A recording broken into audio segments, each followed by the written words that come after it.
with specialty I'm a corporate mergers and acquisitions attorney. Okay, great. Get in line. There's a million of me, and most people hate us, right? But I have regulatory specialties in cannabis and alcohol, and the other half of what I do is sports related. Like, I think my 25-year-old self is pretty proud of me right now. Yeah. Right? So that's cool. So I mean, I kind of do a little bit of both. But I mean, the cannabis stuff, I mean, like we talked about before, it's just really taken off. And I think that for whatever reason, people have decided to listen to the legal advice and the compliance stuff that I've had to say over the past couple of years. So I'm grateful for that. But at the same time, like, I don't know, we're all kind of self-taught in the industry, and I lean heavily on the other folks. Like, by no stretch of the imagination am I holding myself out as like some like savant. I'm not. Like, we all work together. It's super fun. I'm just, I think my visibility in a lot of parts comes because people called lawyers first. And what I'm excited, like, I've got Mario from Forseti's sweatshirt on today. Like, I mean, he gave an awesome presentation. Like, people like me are going to become a lot less important, and that's a good thing. Like, we need the ancillary services providers. People are going to need Range so much more because we only have 14 dispensaries that are licensed and 0 online. Yeah. So what's going to differentiate the dispensaries in Western New York? Well, obviously, when somebody comes here, because there's a lot of opportunity in Western New York, and I'm transitioning this a little bit, but like, hopefully it's for your guys' benefit. Yeah. Like, look at that. There's going to be like 100 plus dispensaries, maybe 200 dispensaries in this area. And if this craft cannabis idea actually works, what's going to happen? All right, well, Western New York becomes a cannabis tourist destination. And then they're going to hop on the internet and try to figure out, where should I go? Where should we go? Yeah. And then it's like, well, I have a Facebook page. Nice, man. Yeah. Like, people call me, they're like, should I have social media? I'm like, I mean, I don't. I'd love to hear Joe's take on that. Yeah, phone call. Just be a fly on the wall for that feedback. The phone calls are funny.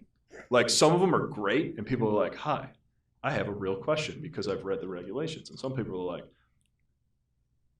so I own a dispensary. And I'm like, where is it? They're like, oh, it's in Buffalo. And I'm like, you don't own a dispensary. I said, do you have a hemp dispensary license? No. Like on the yeah. Like, you're the I don't have a hemp dispensary license. What's a hemp dispensary license? I go, okay. What do you sell? Weed. What do you think I sell, man? I'm like, okay. What do you want my help with? Sounds like you got this all figured out, man. Right. And then it just completely falls apart from there. But it's just, I don't know, man. I hope the regulation sorts itself out, because, like, in the end, we need to get rid of the sticker shops. It's gonna be like whack-a-mole for a long time. The nice part is we're not in the middle of New York City, so you're not competing with like 2,500 of them. There's a lot. Yeah. There's a lot. At every corner, there's probably one or two. It seems like. Yeah. Around here, the hope is that the folks who are doing it.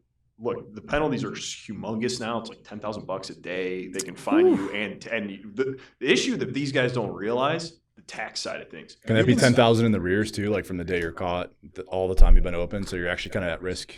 If you're doing a 3-month program, that's. And how do you find out? Oh, I've been open since April. Like, where? How can you get receipts? I don't know. Your Facebook page? Yeah.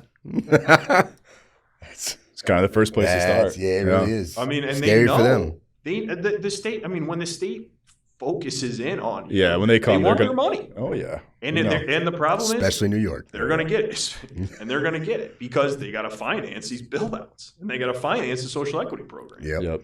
So, I have a question for you. Cool. It's like, with everything that goes on with compliance, and you've obviously been a blogger, and you said you're LinkedIn, you're always posting. How do you stay on top of all the information? Because there's a ton of it. And like, what do you choose to post, and like, how do you go about that? Because that's like, you obviously you're working in sports, you have the minor league teams, you have cannabis, and then, the corporate side, you said mergers and acquisitions, but everyone does that. But at the same time, like, how do you stay on top? Where do you get information from and consistently posting about it? Because it's a lot. Yeah. I mean, if you guys want to make a sales pitch as to how I can do that better, I'd appreciate it. But not today, at least. Yeah.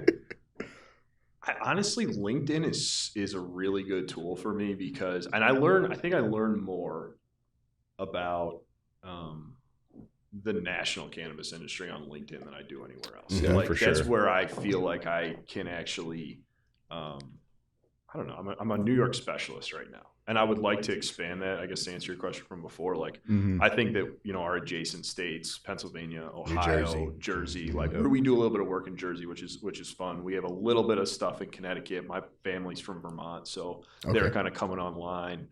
I would love to expand our practices, and we've got offices in we actually just added a Cleveland office, which is really cool. That's so, awesome. Like I think Ohio's like starting to tip a little bit, and that's where I kind of see us. As we also have a Florida office in Jacksonville, and Jacksonville / St. Augustine in February sounds a heck of a lot better than like the blizzard / hurricane that we dealt with around here. Right. So but yeah, LinkedIn's really good for the national stuff. And then, I mean, the nice part is like, there's only so many of us in New York State cannabis right now who are actually kind of getting after it. And I think that there's a decent amount of information share. Like, I'm not like getting tipped off early. Like I think some people are, and like, good for them. Hey, you're working your connections. I don't have those connections yet to Albany because we live 4 hours away, and I don't live in New York State or New York City near the regulators. But I mean, I'm getting pretty good at reading the tea leaves and knowing when stuff's coming down the pipeline. And, like I said before, the community is really strong. So if I know something, I'll reach out to Mario, reach out to Tyler and Mark. Like the lines of communication, especially in Western New York, are strong, and I really appreciate that. Have you